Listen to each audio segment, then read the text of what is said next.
Hey everybody, Alex Anselme here with Anselme Tennis. Today I'm going to tell you 5 times when it's okay to go down the line with your forehand, even if you have to change the direction of the ball.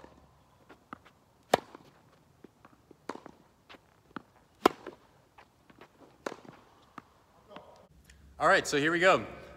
Reason number 5 is going to be a play that you see used a lot at the pro level, even at the amateur level. You should use this play. It's something that will probably work out in your favor more often than not, and in tennis that's what we're looking for. We're looking to use plays, use patterns that will have percentages that work in our favor. So the first play is going to be to right off of the serve. If you hit a good serve out wide on the deuce court, you can, and they return cross court to your forehand, so therefore you're going to be changing the direction of the ball since it's coming from the deuce court.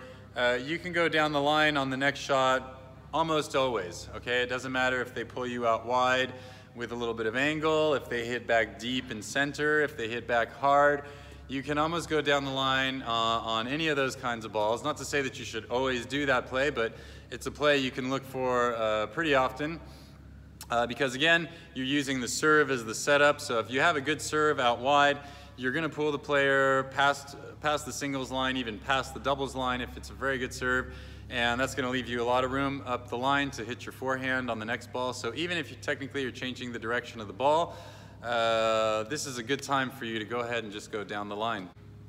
Number 4 would be if you're just involved in a cross-court rally with somebody and they have a better forehand than yours. Their forehand is just their weapon and it's stronger than yours, which can happen even if your forehand is your strength. But if your opponent has a better forehand than you, trying to stay in that cross-court rally with them is probably something that's not going to work out for you in the long run.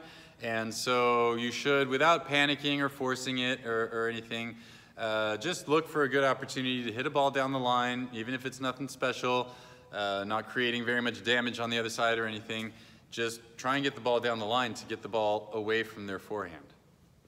All right, number 3 is going to be if you are getting pulled off of the court very far off the court. The player hits a sharp angle, you're on the run, and you're kind of so far out of position on the court that at this point the best option for you, again, even if you're changing the direction of the ball because maybe it came to you from the deuce side on the other side. And by the way, obviously, if you haven't noticed, all the examples I'm talking about today are righty versus righty, okay?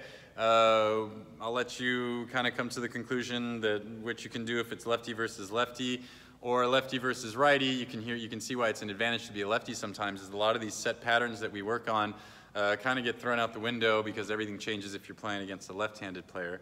But if we think about, a right-handed player hits a very good cross-court forehand and you're running to the ball, so you're hitting a forehand on the run, and you're getting pulled very far off of the court, and it's kind of maybe your last chance to do anything in that point, because even if you get it back, but it's an average ball, you're too far out of position to maybe get to the next ball. So in this case, you kind of have to go for it, and you have to pull the trigger and go for the forehand down the line, okay? Sometimes you're going to find that this shot, I like to use this play, and you're going to find that it works out more often than not, because a lot of the times when you go for this shot and it's more out of necessity, because you kind of have to go for it, it actually works out better, okay? The times it doesn't work out is when we're going for it just because we want to show off or we want to hit a big shot, look impressive. That's a time that it's usually going to backfire on you. But when you're kind of getting pulled off on the run and you feel like this is your last shot in this point to maybe get this point to go in your favor, sometimes you're going to have to hit that forehand down the line, even if you're changing the direction of the ball. Sometimes this situation will arise as a passing shot. Maybe the other player has gotten you out in trouble and they're trying to put pressure on you and coming to the net, and you've got to just pull the trigger and go for that big forehand down the line. All right, number 2. Number 2 is going to be if you have a little bit of time to set up for your shot. So the ball could be coming, let's say, cross court in the diagonal from the deuce court, which is making it an outside stroke, which we don't necessarily want to change direction on too much if we can. But if we have a little bit of time to set up for our shot and get our feet set, get our legs loaded up into the ball, maybe create a little bit of forward momentum into the shot, it takes a little bit of that risk of hitting down the line or changing the direction of the ball with an outside stroke down a little bit, and you can go for that shot a little bit more. However, here, I'd like to point out this is probably where the players make the most mistakes, and where, again, it comes in handy to know the difference between inside and outside strokes, because most of the time when players have a little bit of time to set up, they're going to go for this kind of big shot down the line. And as much as that works out well for a player who might have confidence, when you're feeling really confident, that's one of the great things about confidence in tennis. When you're feeling really confident, as soon as you have a little bit of time to set up, you feel like you can nail the shot down like that. However, let's be honest, most of the time we're playing, we're not necessarily in full confidence, okay? It takes a little bit of time, it takes a little bit of work, it takes a lot of regularity over time to kind of build up that confidence. And so most of the time when we're playing, even if we're feeling really, good, a lot of times when we're trying to go for this shot, we end up going for too much and missing it. And this is why we always say that, we'll just stick to cross-court. Cross-court is higher percentage. Don't take the risk of being the player to go down the line. And yes, that's true. However, if you look at it from an inside-outside stroke point of view, it's good to go down the line if you have a little bit of time to set up, only if you're not trying to do too much. And here's the goal I want you to think of if you have a little bit of time to set up for your forehand and you want to change the direction of the shot. If you hit down the line with your forehand, technically you're offering your opponent an inside stroke backhand. If you've seen my inside-outside stroke video, you know that it's better to give your opponent outside strokes, and we are looking for inside strokes. However, in this situation, what you're trying to do is to create this type of exchange, almost like you would do in a game of chess, for example. Sometimes you trade pieces, just to kind of set up your play, to set the trap for later, or those kinds of things in a game like chess, for example. Here, what I want you thinking of is that you're going to offer your opponent an inside stroke backhand, and your goal is going to be to get an inside stroke forehand on the next ball. So if you've got a little bit of time to set up and you want to hit down the line with your forehand, don't overdo it. Go looking for the winner on that shot. If you do hit a winner, then great, but be pleasantly surprised about that. If you guys want to know a little bit more what I'm talking about there, check out a video I made on how to hit more winners than unforced errors. But again, if you're just hitting down the line, giving your opponent inside stroke backhand, all you have to do is hit a ball that's good enough that's going to make it hard for them to get the ball back over to your backhand wing, okay?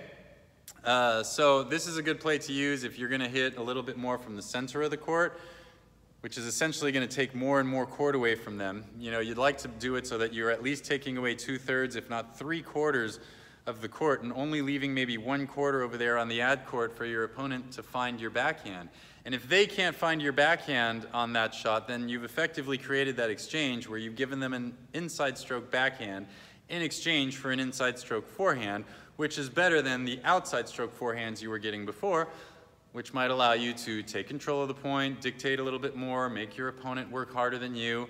And again, this is a play that if you use it over time, you're going to see that should probably work out in your favor. All right, the number one reason you should go down the line with your forehand, even if you're changing the direction of the ball, probably the most obvious one and the one that you should go down the line most of the time with, and if you don't, it's probably a mistake. That is if the player hits short or floats the ball a little bit and you can move in and take it on the rise. So here you want to hit down the line with your forehand, even if you're changing the direction of the ball, because, well, again, righty versus righty, your forehand is going to their backhand, you're attacking their backhand, putting pressure on their backhand. Even if it is inside stroke, remember I say in the inside-outside stroke video that that's not the only factor you want to take in consideration.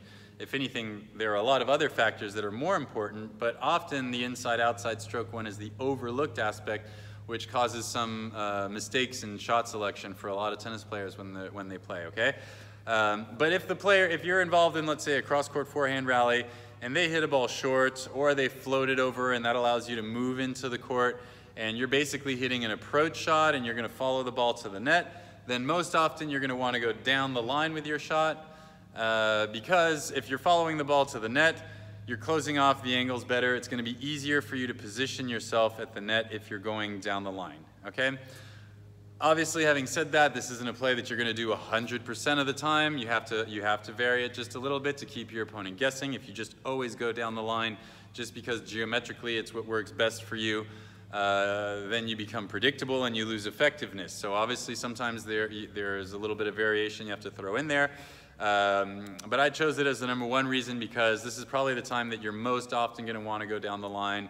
And that if you're actually going cross court more often than down the line, that's probably a mistake, okay? So you should probably be going down the line more often than not if the ball lands short, and especially if you're gonna follow it to the net. Again, sometimes if you feel like you've used that play a few times and maybe your opponent is picking up on it and they're leaning toward that side, then that's a good moment to take one of those balls, roll it back cross court, go behind the back and surprise them there, okay? But that's definitely the number one time that you should be going down the line with your forehand, even if you're changing the direction of the ball, because the fact that it's coming a little bit shorter, a little bit slower, and you've got a lot of forward momentum, that takes a lot of the risk out of the equation for you to be hitting down the line instead of cross court. And that's why I picked it as the number one reason for why you should go down the line with your forehand, even if you have to change the direction of the ball.